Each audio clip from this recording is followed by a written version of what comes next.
由于这个比赛最终是按年龄组排名，所以我和冈田先生已经分别提前锁定了今天下午各自年龄组的第一名。哎，大家伙儿早喽！6月15号星期天，闷热异常。今天下午4点多要去长居公园的田径场参加一个3000米的场地赛。这两天特别忙，好多事儿，然后休息也不好，昨天都不打算去了。但是想想还是去吧，3000米一下就过去了，所以早上起来轻松跑。出来之前雨刚刚停，就镜头可能体现不出来，就这感觉哈，安静，然后水汽特别大，就像跑在雾里一样。还看3公里都有点喘不上气来。昨天直播的小伙伴都在问，说到夏天，一是体感跑不动，二是手表给的各种数值直线下降。每年夏天其实都跟大家聊过一次这个话题。一会儿闲聊两句，跑个10来公里就回家啊。这系列的场地赛叫日本 Masters， 我是大阪 Masters 的这个田径协会的登记会员，只有登记会员交了年会费的才能报名参加。之前有过一场5000米的，今天3000米。3000米今天只有一组，男女在一起出发。我没具体看多少人，10几个人吧。3000米就越短，我的弱点就越明显，我绝对速度不行。今天我不知道到下午4点多是什么天气，气温写的是27摄氏度，没有什么目标，跑进10分钟吧，9分开头就行了。就是跑到3分20秒就能进9分，对吧？场地赛冰人鞋和公路赛这种穿碳板鞋不一样，场地赛冰人鞋每公里的配速要影响，对我来说可能5秒，因为我还不太适应，就会慢5秒，平均下来越到后边越累，因为你每一步的蹬身和落地全都是几乎就是100%自己发力，跟鞋没关系。小伙伴们说到夏天跑步能力下降，我也下降，尤其是跑不了长距离。夏天的长距离我觉得就到了现在这个天气就不适合再跑30以上了。我去年的时候基本上夏天最多就跑到26，我看好多国内的朋友有的有俱乐部的那种，到夏天可能也是24到26，多一点的28。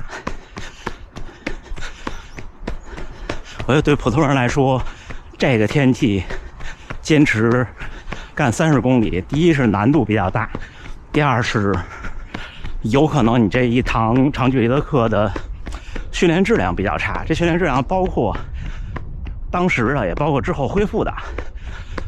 当时的就是，其实你最后跑不动的话，就没有什么用了。这个跟我说，大家说跑间歇，到最后2组顶不上去就放弃了。对，放弃就放弃了，因为你最后你达不到那个稳定输出的话，它其实不练什么。这个像你马拉松跑崩了，最后走了10公里，那10公里对你来说，除了心理上的折磨，没什么用。还有就是，你就算顶下来了，最后恢复和对身体的压力比较大，你第2天恢复不过来。所以我到夏天可能不知道，今年夏训我打算试试还是跑30。你看我为什么春天的时候开始跑35、40，就是给夏天的30打基础。你要是春天舒服的时候跑30，夏天就有点难，因为你那个极限就在30。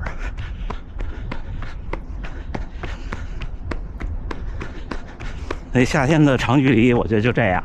然后补水这个事儿，昨天有小伙伴问，我觉得不宜过频繁。就比方说我现在我停课的，你可能夏天跑2公里、3公里就很渴了，但是我还是建议就是刻意的去拉长一点补水的间隔。因为你比赛中不可能2公里就一补，虽然2.5公里一个水站，但是每一个都进，就不会有太好的成绩。除非特殊情况，你今年无锡太热了，我就每一个都进。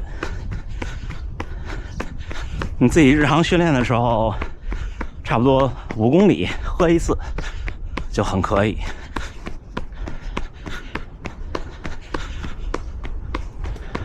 就条件这个事情，有的时候我们是可以靠精神力量战胜一些东西，有的时候不一定行，或者一定不行。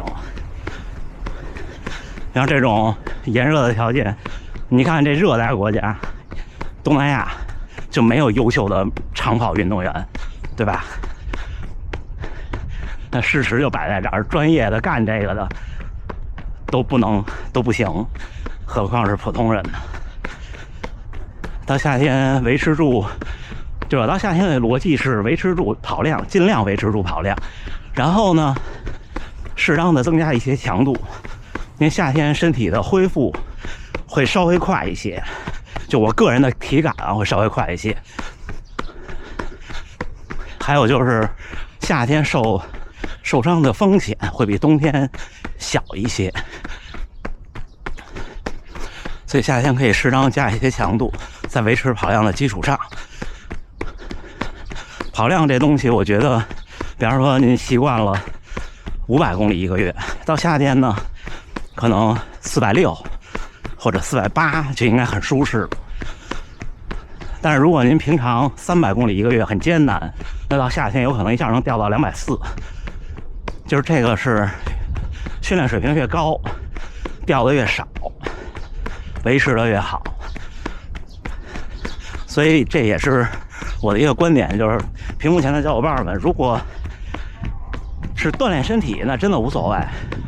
如果您是希望练出个样子，练出个成绩，那就是长痛不如短痛，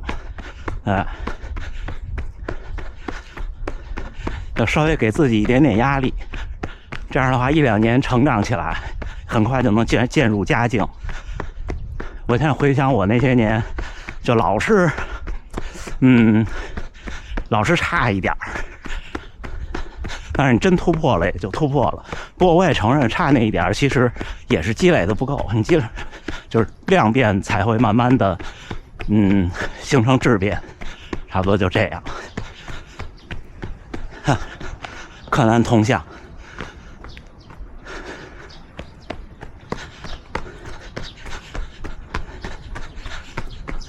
虽然下午就是个3000米，上午稍微调整一下，因为昨天是一堂强度课，上午轻松跑短一些就回去，然后休息半天。今天还有事情要做，我还是第一次下午参赛，第一次，从来没有过。之前那个大阪陆上竞技会的那个场地赛，就我没有报名资格的，因为他要，比方说你想报5公里，他要求你有好像是16分30还是40还是20的成绩，那种就都是晚上，就跟黄金联赛似的，晚上8点，然后灯一照特别有感觉。我们这就是太阳一晒就跟运动会似的。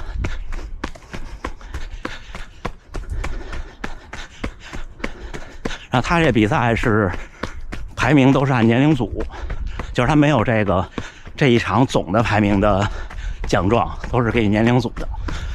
我还没太仔细看过这年龄组有多少，还是有机会拿个名次的。上一场5000米的第2名那位冈田先生，他是我下边那一个年龄组，就是他是30到34岁，我是35到39岁，所以我俩不在一个年龄组竞争。上一次那5000米，他是他们那年龄组的冠军，我是我们那年龄组的冠军。今天他也是3000米。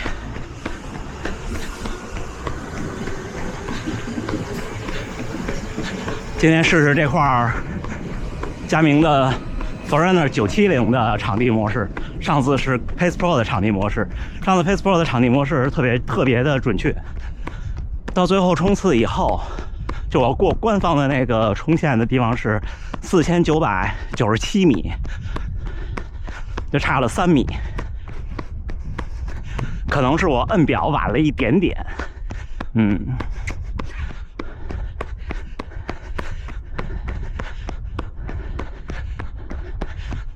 好，前面小狗追球呢，看。